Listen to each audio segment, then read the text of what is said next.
Hello viewers, আজকে আমি আপনাদের সামনে অবজেক্ট ওরিয়েন্টেড প্রোগ্রামের প্রথম শুরুটা নিয়ে আলোচনা করব। তো অবজেক্ট ওরিয়েন্টেড প্রোগ্রামে সাধারণত অবজেক্ট অর্থাৎ অবজেক্ট নিয়ে কাজ করা হয়, আর এখানে ডাটাগুলোকে আমরা সুরক্ষিত রাখতে পারি বিভিন্ন ধরনের ক্যাটাগরিতে: private, public, global, protected, etc. তো অবজেক্ট ওরিয়েন্টেড প্রোগ্রামে এই সুবিধাগুলোর কারণে আমরা সাধারণত অবজেক্ট ওরিয়েন্টেড প্রোগ্রামগুলো ব্যবহার করি। তো আমি আজকে যে অবজেক্ট ওরিয়েন্টেড প্রোগ্রামটি করব এটা হলো সি++ দিয়ে। তো প্রথমে আমরা যে কাজটা করব, এখানে কোড ব্লক যারা ইউজ করি তারা এখান থেকে নিউ এ ক্লিক করে এমপি ফাইল নেব। এমপি ফাইল নেওয়ার পরে এরকম আসবে, আসার পরে এখানে সেভ করব ফাইলটা। সেভ করার জন্য আমরা ফাইলে গিয়ে সেভ অ্যাসে ক্লিক করব। করার পরে এখানে ফাইলের নাম লিখবো, মতো লেখার পরে যে ফরম্যাটটা করব .cpp, এখানে শুধু .c দিলে হবে না, .cpp দিতে হবে। তারপরে আমরা আমাদের কোডটা যেভাবে লিখবো, include iostream,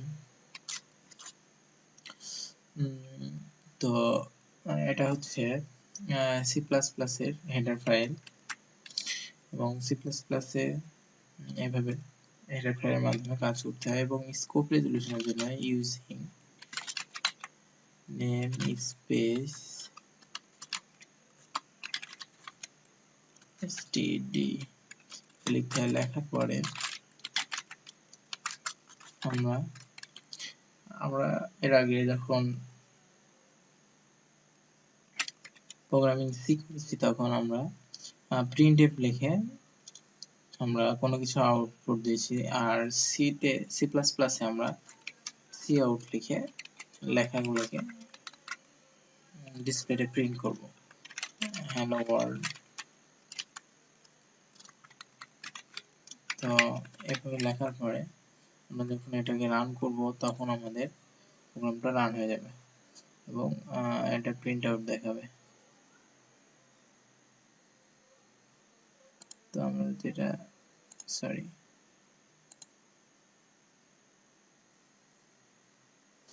hello world print করে দেখালো। তো এখানে cout দিলে আমাদের ডিসপ্লেতে আমাদের লেখাগুলো প্রিন্ট করা দেখাবে। এখন আমরা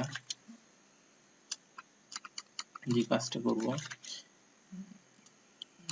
যে আমরা কিভাবে কিবোর্ড থেকে আমরা কোনো কিছু ইনপুট নেব। তো আমরা সেজন্য একটা ভেরিয়েবল নেব ইন্টিজার টাইপের। নেওয়ার পরে আমরা cout এ লিখলাম যে ইন্টার নাম্বার, অর্থাৎ ইন্টিজার টাইপের কোনো কিছু আমরা কিবোর্ড থেকে ইনপুট দেব। তো ইন্টার নাম্বার লেখার পরে আমরা এবার যখন আমরা সি তে প্রোগ্রাম করতাম তখন আমরা স্কেলের লিখতাম, আর C++ এ আমরা সিন লিখলে আমাদের লেখার পরে আমরা ভেরিয়েবলটা এখানে দিলে আমাদের সেই ভেরিয়েবলটার ভ্যালু নিয়ে নেবে। এবং সি আউট করার সময় আমরা এভাবে করতে পারি যে ভ্যালু অফ এ, এটা লেখার পরে যদি আমরা এখানে এভাবে দিতে হবে। এখানে cout এর দেওয়ার নিয়ম হলো ভেরিয়েবলটাকে এভাবে cout অর্থাৎ ভেরিয়েবলের মানটাকে এভাবে আউট করতে হয়, দুটো লেস দেন চিহ্ন দিয়ে তারপরে ভেরিয়েবলটা দিলে যদি cout এ তার আউটপুট দেখা দেবে।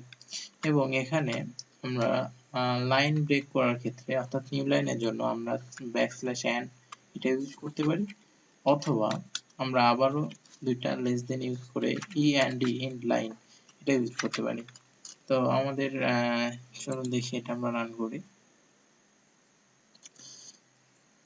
তো আমাদের অ্যান্টিভাইরাস দেওয়া আছে সেই কারণে মেসেজটা দিচ্ছে, অ্যান্টিভাইরাসটা ডিসেবল করে দিই। এখানে আমাদের প্রোগ্রামটা রান হয়ে গেছে। রান হওয়ার পর ইন্টার নাম তো আমরা দিলাম 1, আমরা ভ্যালু এর ভ্যালু ইনপুট দিচ্ছি 1। তো সেই কারণে আমাদের ভ্যালুটা 1 আউটপুট দেখাইছে। তো এইভাবেই সি প্লাস প্লাসে আমাদের ভ্যালুগুলো ইনপুট নিতে হয় এবং ডিসপ্লেতে লেখা প্রিন্ট আউট করার জন্য সি আউট সিনট্যাক্সটা ইউজ করা হয়, ইউজ করে সি প্লাস প্লাসে কাজ করে। আজকের টিউটোরিয়াল এই পর্যন্ত। সামনে আমি আরো নতুন টিউটোরিয়াল নিয়ে আসবো সি প্লাস প্লাসে। সবাই ভালো থাকবেন। আল্লাহ হাফেজ।